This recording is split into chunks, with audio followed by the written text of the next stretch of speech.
Hi, and welcome back to another episode of The Breakdown with Bethany. I'm Bethany Braun-Silva, and today my guest is Jenna Bush Hager. I am such a huge fan of Jenna's. You can even say that she's maybe one of my idols. I love this author, talk show host, and mom. And on this episode, we get to talk about something that's really important and a cause close to Jenna's heart. So you're definitely not going to want to miss it.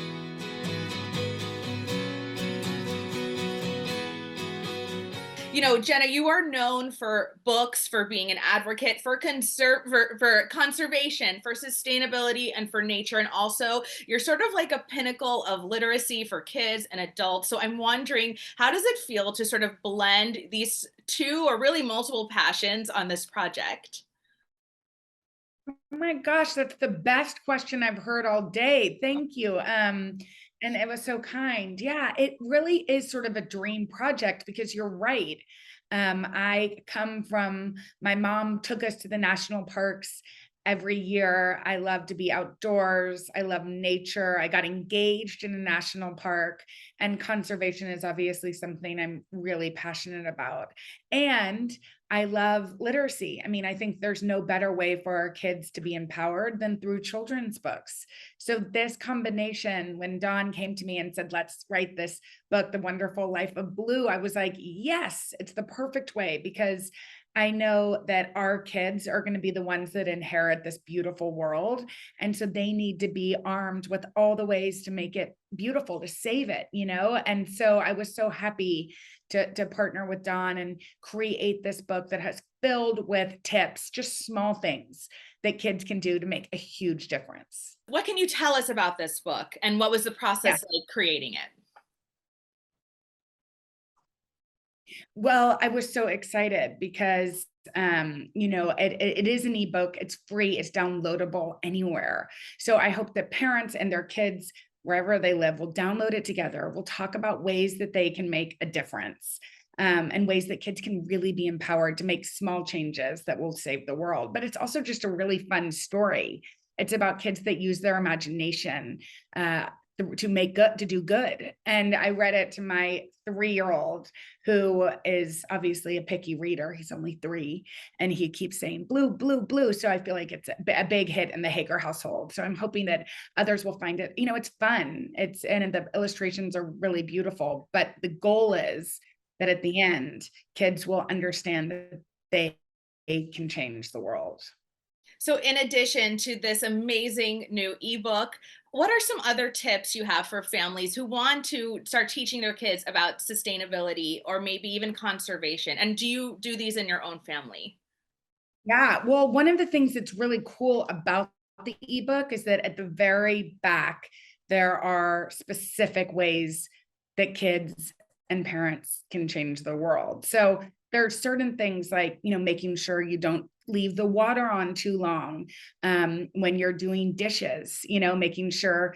And one of the things that's awesome about Dawn is that their soap is so incredible. And I'm not just saying this because, listen, mama cleans a lot with 3 kids, but that you don't have to have the water on for as long. So there's like tiny little things. And my husband was an Eagle Scout. So he's always telling the kids, like, make sure you turn off the tap while you're brushing your teeth. Make sure you're recycling and reusing plastic if you have to use it. We have the type of water bottles that they take to school every single day so that we're not just filling our house with plastic, trying to not use plastic as much. And picking up trash, where making sure if you go to a park or a picnic or whatever, that you're not leaving trash behind. One of the reasons why I love Dawn is they work with 2 great organizations, the International Bird Rescue, my parents are birders, and the Marine Mammal Center, which are 2 really trusted organizations in conservation. And so they're partners on this book with us, which also felt like authentic and awesome. And they do such incredible work. So I thought the other thing that was fun as I was doing this with my kids is that each of them Googled organizations, looked them up, learned about ways they can get involved, which is another thing that kids at home can do. Yeah, it seems like you're really making a lifelong impact now, sort of instilling these these values about, conservation and wildlife at a young age. But and as much as we love to get outdoors, I'm a New Yorker and a mom of 2 kids. You live in New York now with 3 kids, and it's gonna get cold, Jenna. So I'm wondering, what do you recommend, and what do you do with your own kids? And of course, it's New York. I don't know if you can hear the siren blaring in the back, but what do you do Welcome. when you can't get outside, when it's freezing out and you can't go really explore nature maybe as much as you'd like? We are in the middle of a big city. What are some indoor activities that you do with your brood?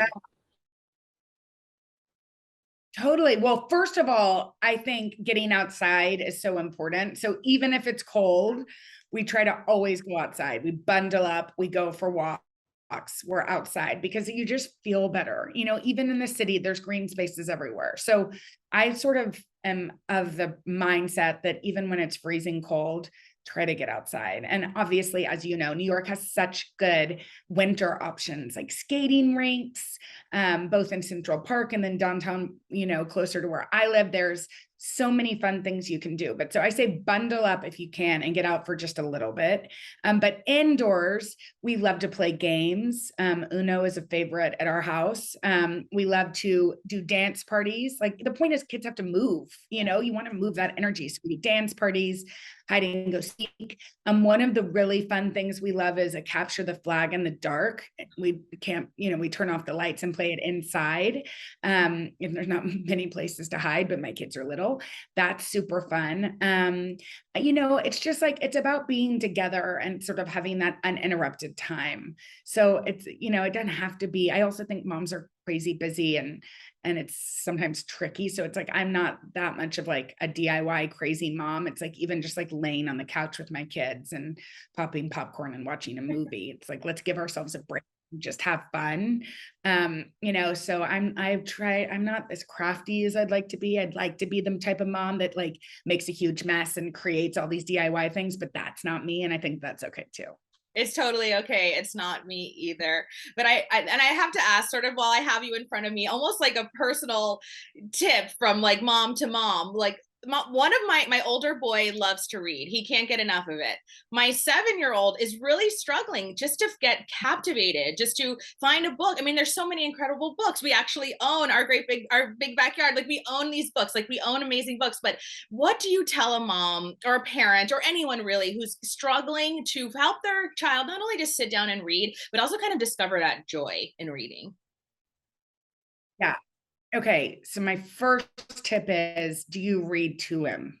I do. Because okay, so that's a great way to do it. Like find something that he's into. So if he's into skateboarding, find a book that's about skateboarding. If he likes mysteries, find that book. If he's into kind of, wizards and fantasy, find whatever it is that you think he's into. Have him sort of do the buy-in. So whether you go to the library or a local bookstore, have him like maybe kind of write his teachers and be like, what do you think's a good for you to read, a good subject? I mean, him that he'd be into, but like, what's a good level for me to read to him? Go sort of slightly suggest it, but let him pick it out. That empowers him. And then you read it to him at night.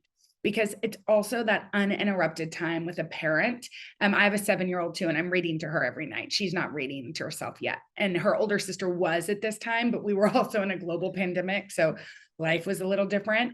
And so it's like, I'm trying not to compare the two of them, but I feel like by reading to Poppy every night books that she's kind of into and she has some buy-in, like she's starting to be wanting to read on her own and is more excited about it. So just make it a habit that y'all are reading something he's into every night.